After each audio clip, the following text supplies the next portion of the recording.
తెలంగాణ రాజకీయాల్లో బీసీ నినాదం ఇటీవల కాలంలో ప్రధాన రాజకీయ అస్త్రంగా మారింది. అయితే ఈ నినాదం వెనుక ఉన్న రాజకీయ పార్టీల అసలైన ఉద్దేశాలు బీసీ సంక్షేమం కోసమేనా లేదా కేవలం ఓటు బ్యాంక్ రాజకీయాల కోసమేనా అనే అనుమానం బలంగా వ్యక్తమవుతోంది. కాంగ్రెస్, బీఆర్ఎస్, బీజేపీ వంటి ప్రధాన పార్టీలు బీసీలకు 42% రిజర్వేషన్, స్థానిక సంస్థల్లో న్యాయమైన ప్రాతినిధ్యం, ఆర్థిక సాధికారత వంటి హామీలను ఇచ్చి బీసీ నినాదాన్ని ముందుకు తీసుకొచ్చాయి.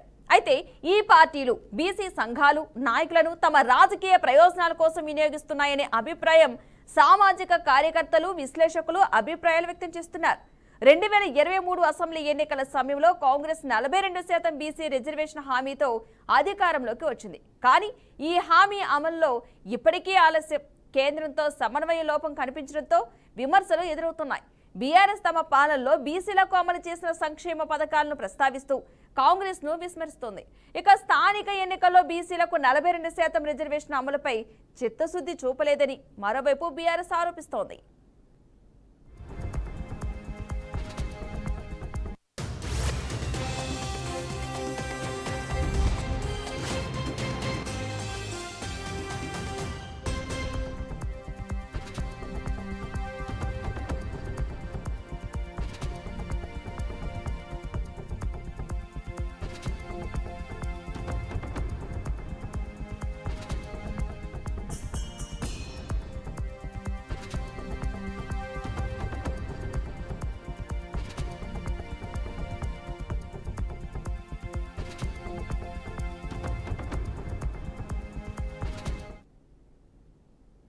జూలై 24న ఢిల్లీలో కాంగ్రెస్ నిర్వహించిన ధర్నా ఈ అంశాన్ని తిరిగి కేంద్రంగా నిలిపింది. బీసీ రిజర్వేషన్ బిల్లును 9వ షెడ్యూల్లో చేర్చాలని డిమాండ్ చేస్తూ కేంద్రం బీజేపీపై కూడా బీసీ వ్యతిరేకతను ఆరోపించింది. ఇదివరకే ఉన్న విమర్శలతో పాటు ఈ ధర్నాను రాజకీయ డ్రామాగా బీఆర్ఎస్ అభివర్ణించింది. కాంగ్రెస్ పై చిత్తశుద్ధి లేకపోవడం, సమన్వయం లోపించడం జరుగుతుందని బీఆర్ఎస్ మండిపడుతోంది. కాంగ్రెస్ ప్రభుత్వం గతంలో బీఆర్ఎస్ అమలు చేసిన బీసీ సంక్షేమ పథకాలను నిలిపివేసిందని కేటీఆర్ ఆరోపించారు. ఈ రాజకీయ దృష్టికోణాల్లో బీసీ నినాదం ఓట్ల కోసం ఉపయోగించే ఒక సాధనంగా మారిందన్న అభిప్రాయం బలపడుతోంది. ఢిల్లీ ధర్నా ద్వారా కాంగ్రెస్ బీసీ ఓటర్లలో సానుకూల భావన కలిగించాలనుకునే ప్రత్యామ్నాయమే కాకుండా ప్రత్యర్థులపై ఒత్తిడి తెచ్చే వ్యూహాన్ని కూడా అమలు చేస్తుంది. కానీ బీసీ రిజర్వేషన్ బిల్లు ఆమోదం, హామీల అమలు లేకపోతే ఈ వ్యూహం బలహీనపడే ప్రమాదం ఉంది. గతంలో బీఆర్ఎస్ హయాంలోనూ అమల్లో లోపాలు ఉన్నట్లు బీసీ సంఘాలు విమర్శించగా ఇప్పుడు ఆరోపణలు కాంగ్రెస్ పై మెలుస్తున్నాయి.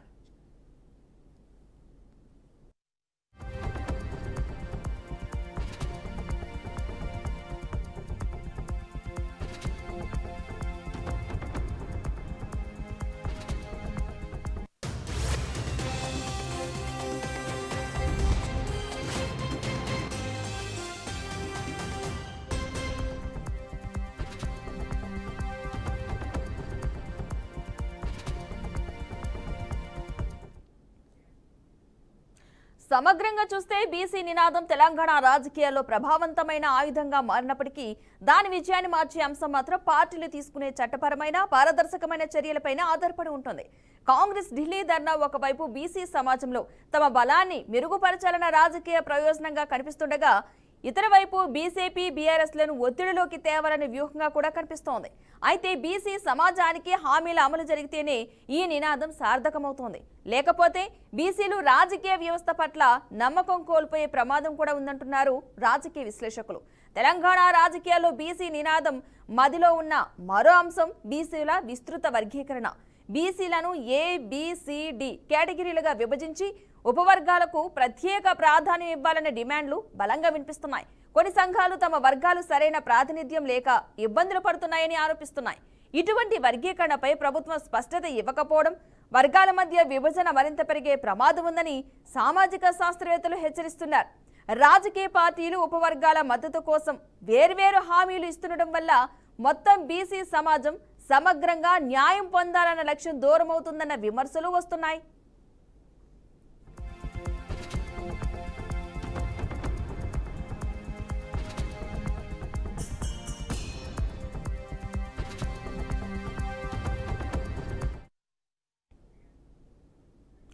ఇక యువ బీసీ నేతల పాత్ర కూడా ఇప్పుడు గణనీయంగా మారుతోంది. సామాజిక మాధ్యమాల ద్వారా యువ నేతలు ప్రజలకు బీసీల సమస్యలు అందించడానికి ప్రయత్నం చేస్తున్నారు. కొత్త తరహా శైలిలో ప్రచారం, ఉద్యమాల ద్వారా బీసీ నినాదానికి కొత్త ఉత్సాహాన్ని తీసుకొస్తున్నారు. అయితే వారి స్వతంత్ర వైఖరిని కొన్ని పార్టీలు అణిచివేయాలని ప్రయత్నాలు చేస్తున్నాయన్న ఆరోపణలు ఉన్నాయి. యువ నేతలు తాము నిబద్ధంగా పనిచేస్తే బీసీ ఉద్యమం కొత్త దిశలో సాగే అవకాశం ఉందని విశ్లేషకులు అభిప్రాయపడుతున్నారు. యువత శక్తిగా మారితేనే బీసీలకు దీర్ఘకాలిక ప్రయోజనం కలుగుతుంది అనేది సామూహిక అభిప్రాయం. ఇతర రాష్ట్రాల్లో బీసీలకు సంబంధించిన రాజకీయం కూడా తెలంగాణపై ప్రభావం చూపిస్తోంది. బీహార్, మహారాష్ట్ర, తమిళనాడు లాంటి రాష్ట్రాల్లో బీసీలకు ప్రత్యేక కమిషన్లు, బలోపేత కార్యక్రమాలు జరుగుతున్నాయని బీసీ సంఘాలు పేర్కొంటున్నాయి. అదే సమయంలో తెలంగాణలో మాత్రం బీసీల పట్ల ప్రభుత్వాల తీరులో చిత్తశుద్ధి కనిపించడం లేదన్న అభిప్రాయాలు పెరుగుతున్నాయి. ఇతర రాష్ట్రాల మాదిరిగా తెలంగాణలో కూడా బీసీలకు ప్రత్యేక కమిషన్ ఏర్పాటయ్యే వరకు ఉద్యమాలు కొనసాగుతాయన్న సంకేతాలు ఉన్నాయి. కేంద్రం, రాష్ట్రాలు ఇద్దరూ బాధ్యత తీసుకుని పారదర్శకత చర్యలు చేపట్టకపోతే బీసీ వర్గాల్లో తీవ్ర అసంతృప్తి తలెత్తే ప్రమాదం ఉంది.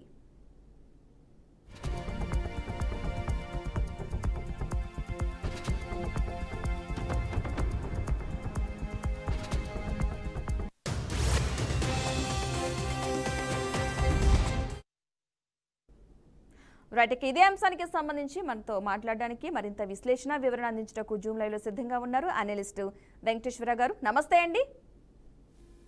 నమస్తే అండి. ఓకే, ఈ తెలంగాణలో బీసీ రిజర్వేషన్ అంశం ఒక ఎన్నికల సమయంలో మాత్రమే జోరుగా వినిపిస్తుంది. నిజంగా ఇది బీసీ సంక్షేమం కోసం అనుకోవచ్చు అంటారా, లేదంటే ఓటు బ్యాంకు కోసం అనుకోవచ్చు అంటారా? బీసీ రిజర్వేషన్ అనేది ఒక ఓటు బ్యాంక్ కార్డు లాగా మారిపోయిన పరిస్థితి మనందరికీ తెలిసిందే.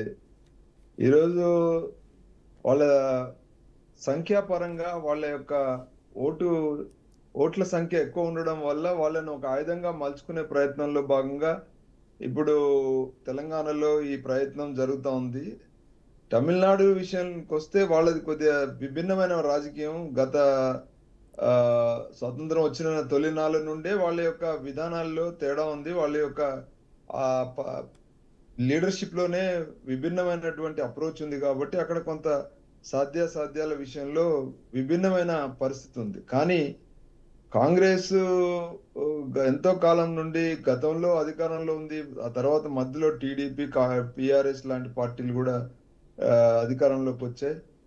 కానీ ఇప్పుడు దీని యొక్క మూల అంశము ఏదైతే 50% లిమిట్ దాటకుండా ఉండాలనేటువంటి సుప్రీంకోర్టు ఇచ్చినటువంటి వర్డిక్ట్ మూలాన ఈరోజు బీసీలను నిజమైనటువంటి వాళ్ళ యొక్క సాధికారత కోసం రాజకీయ పార్టీలు చేయడానికి గల అవకాశం పార్లమెంటుకు ఉందనేది కాంగ్రెస్ పార్టీ బీజేపీ మీద నెట్టేస్తున్నటువంటి పరిస్థితి.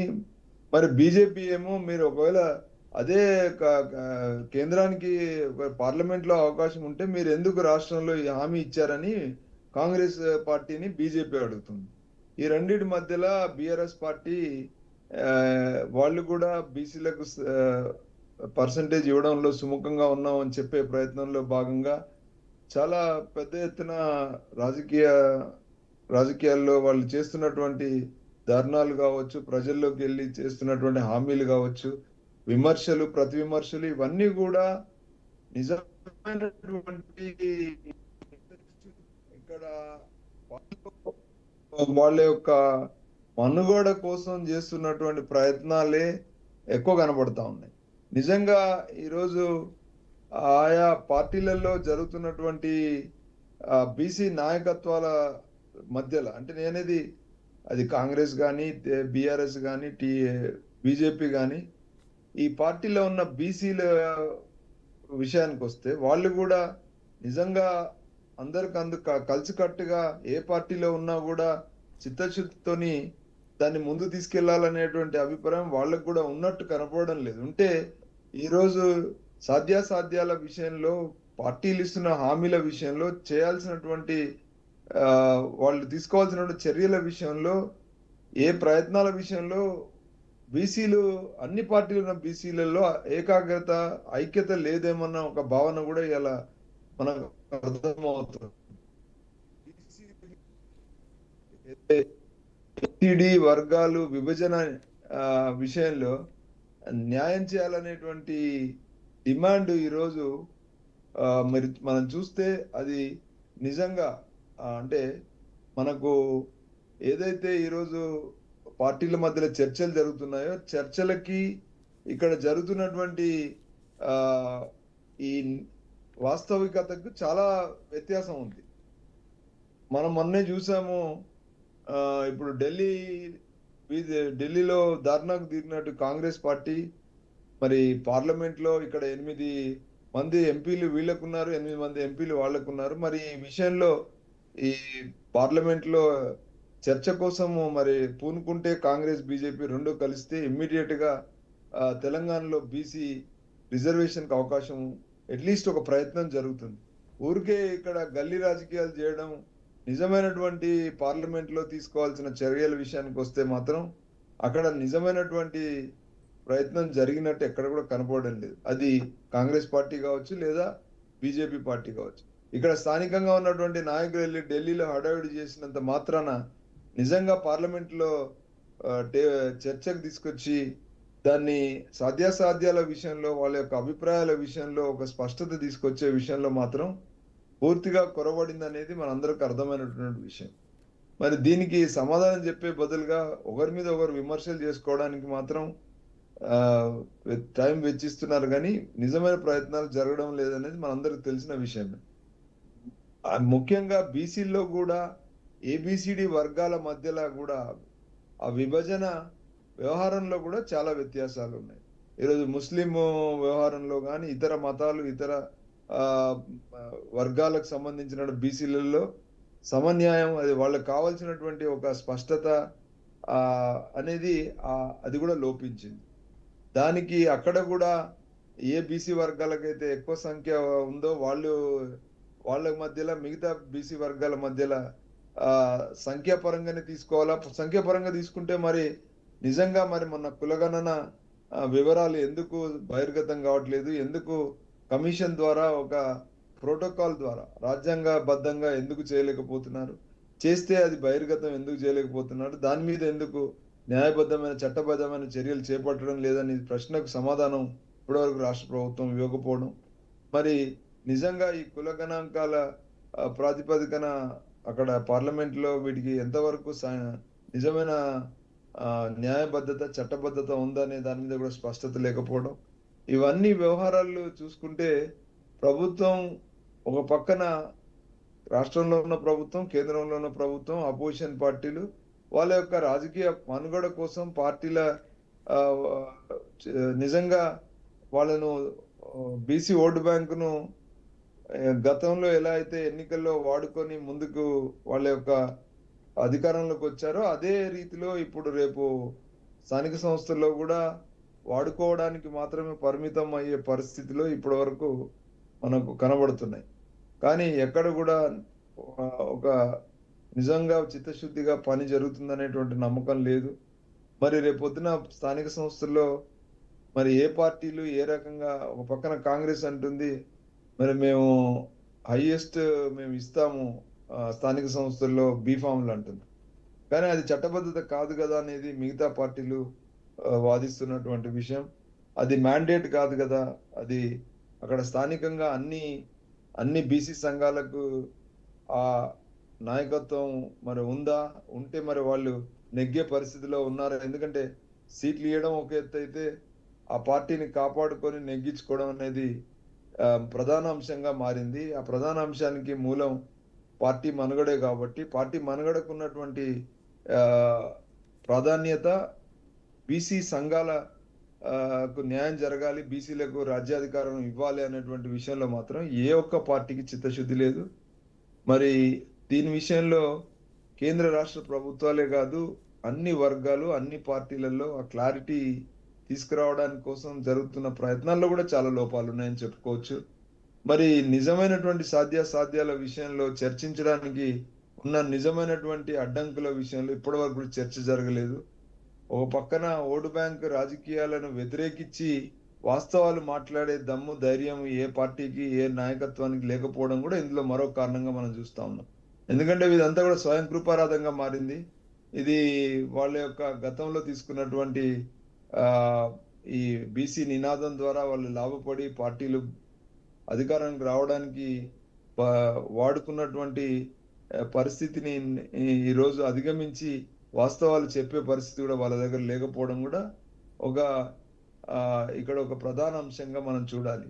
అయితే ఇక్కడ మరి ఇంకెంతకాలం ఈ రకంగా మీరు నడుపుకుంటారు? ఈరోజు తెలంగాణ ప్రాంతంలో దాదాపు ఒక 1,00,000కు పై చిలుకు నాయకత్వాలు ఈరోజు అధికారం, రేపు ఎన్నికల తర్వాత వార్డు స్థాయిలో, సర్పంచ్ స్థాయిలో, ఎంపీటీసీ జెడ్పీటీ స్థాయిలో వాళ్ళ అధికారాలు చేపట్టి ఆ యొక్క వర్గాలకు న్యాయం చేయాలనుకున్నప్పుడు మరి వాళ్లకు రాజ్యాంగ పరంగా, చట్టపరంగా అధికారంలో ఉన్న ప్రభుత్వాలు ఏ విధంగా వాళ్ళకు న్యాయం చేస్తాయి అనేటువంటి విషయానికి వస్తే ఇప్పటివరకు కూడా ఏమి వాళ్ళ క్లారిటీ లేకపోవడం అనేది, ఈ ఎన్నికలు కూడా ఈ రకంగానే జరిగిపోతే గడిచిపోతాయి అనేటువంటి ఒక అపనమ్మకం ఈ బీసీ సంఘాల్లో రావడం, దీని మూలాన ఒక నైరాశ్యానికి కూడా దారితీసే పరిస్థితి ఉంది. మరి కొంతమంది విశ్లేషకులు, విమర్శకులు అడుగుతున్నటువంటి ప్రశ్నలు ప్రధానంగా మరి గతంలో బీసీ ప్రాతిపదికనే అధికారానికి వచ్చినటువంటి యూపీ అంటే కొన్ని రాష్ట్రాల్లో, యూపీ లాంటి రాష్ట్రాలు ఎక్కడైతే మాయావతి లాంటి వాళ్ళు, లేదా లల్లు ప్రసాద్ లాంటి యాదవ్ లాంటి వాళ్ళు ఎక్కడైతే బీహార్లో, ఇలాంటి చాలా రాష్ట్రాల్లో అధికారానికి వచ్చినప్పుడు ఎందుకు ఇలాంటి చర్యలు చేపట్టలేదు అని ప్రశ్నకు కూడా ఈరోజు సమాధానం లేకపోవడం, అసాధ్యాసాధ్యాల మీద ఈరోజు చాలా పెద్ద ఎత్తున వెస్ట్ బెంగాల్ లాంటి రాష్ట్రాల్లో కూడా ఎక్కడైతే లెఫ్ట్ పార్టీల ప్రభావం ఉండి అక్కడైతే ఈ అణగారిన వర్గాలకు రాజ్యాధికారం ఇచ్చేటువంటి ఆయా వర్గాలు, ఆయా రాష్ట్రాల్లో కూడా ఎందుకు బీసీ వర్గాలకు, ఏదైతే వెనుకబడిన వర్గాలకు ఎందుకు ప్రాధాన్యత ఇవ్వలేదనంటే, ఇక్కడ రాజకీయ పార్టీలలో ఉన్న డొల్లతనం, రాజకీయ పార్టీల్లో తీసుకున్న నిర్ణయాలు, రాజకీయ పార్టీల నాయకత్వాల, బీసీ సంఘాల ద్వారా వస్తున్న నాయకత్వాల బలహీనత కూడా ఇక్కడ మనకు ప్రధానంగా కనబడతాం. సో ఈ అన్నిటి మూలాన తెలంగాణలో కూడా ఈ రేపొద్దున బీసీ రిజర్వేషన్ బలపడుతుంది అనేటువంటి నమ్మకం అయితే ఇప్పటి వరకు కలగలేదు. 42% అనేది అది ఒక అంటే ఒక మిద్దెలాగానే మారిపోయి నిజంగా అది ఎప్పుడో జరుగుతుంది అనేటువంటి ఒక నైరాశ్యం కలిగేటువంటి పరిస్థితే మనకి ఇప్పటివరకు కనబడతాం. అంటే ఈ బీసీ 42% ఆర్డినెన్స్ నాటకంగా అభివర్ణించిన బీఆర్ఎస్, ఇప్పుడు బీఆర్ఎస్ అధినేత కేసీఆర్ రాష్ట్రపతిని కలవడానికి వెళ్తున్నారు. ఈ బీసీ రిజర్వేషన్ల అంశానికి సంబంధించి మాట్లాడడానికి అపాయింట్మెంట్ కోరడం కూడా జరుగుతుంది. సో వీళ్ళు కూడా ఒక రాజకీయ పావు కలుపుతున్నారని అనుకోవచ్చు. ఎందుకంటే గతంలో ఈ 42% ఆర్డినెన్స్ అనేది ఒక నాటకం అని చెప్పారు బీఆర్ఎస్ వర్కింగ్ ప్రెసిడెంట్ కేటీఆర్. ఈ నేపథ్యంలో ఇప్పుడు అధినేత అక్కడికి వెళ్తున్నారు కాబట్టి అపాయింట్మెంట్ కోరడం జరిగింది. కాబట్టి అంటే వాళ్ళ వాదన ఏంటంటే, మేము అధికారంలో ఉన్నప్పుడు ఏదో 2 చర్యలు చేపట్టామని, ఒకటి మహిళలకి 50% ఇచ్చాము అనేది ఒకటి చెప్తూనే, బీసీలకి మేము మార్కెటింగ్ వ్యవస్థలో కొన్ని రంగాల్లో మేము ఇచ్చామంటున్నారు. వాళ్ళు అప్పుడు వాళ్ళు కూడా అధికారం ఉన్నప్పుడు కేంద్రం మీదనే పెట్టారు. ఎందుకంటే కేంద్రము సహకారం లేనిది కాదనేది ఇక్కడ వాస్తవం. మరి కేంద్ర వాస్తవం అయినప్పుడు మరి మీరెందుకు హామీలు ఇస్తున్నారు, మీరెందుకు ఆ విషయాన్ని బలంగా చెప్పి కేంద్రంలో ద్వారానే సాధ్యమవుతుందని చెప్పే ప్రయత్నం జరగలేదు. మేము చేస్తామని ఎన్నికల ముందు చెప్పడం, ఇచ్చిన తర్వాత మరి కేంద్ర అధికారంలో ఎవరుంటే వాళ్ళ మీద తోయడం. మరి ఆ అధికారంలో ఉన్న కేంద్ర పార్టీలు కూడా ఎందుకు వాళ్ళు కూడా బీసీ నినాదం పెట్టుకొని ఇప్పుడు రిజర్వేషన్ పేరు చెప్పుకొని అధికారంలోకి వస్తున్నారు.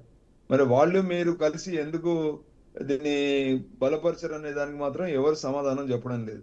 ఈరోజు కేసీఆర్ గారు కూడా రాష్ట్రపతిని కలవడంలో ప్రధాన అంశం ఏంటంటే, ఇప్పుడు ఈ ఎన్నికల్లో మరి బీసీలకు సమాధానం చెప్పాలి కాబట్టి మేము కూడా వెళ్ళాము, కలిసాము అని చెప్పే ప్రయత్నం జరుగుతుంది. కానీ నిజమైనటువంటి వాళ్ళు ఎందుకు రాష్ట్రపతి దగ్గర పోతున్నారంటే, మాకు ఎవరు ఎంపీలు లేరు, ఎంపీలు అందరూ మాకు మొన్న ఎన్నికల్లో మాకు ఎవరిని కూడా ఎంపీలు ఇవ్వలేదు, ఎంపీలు మాకు ఇచ్చింటే మేము పార్లమెంట్ లో లేవనెత్తే వాళ్ళం అనేటువంటి ఒక నినాదం కూడా వాళ్ళు చెప్తా ఉన్నారు.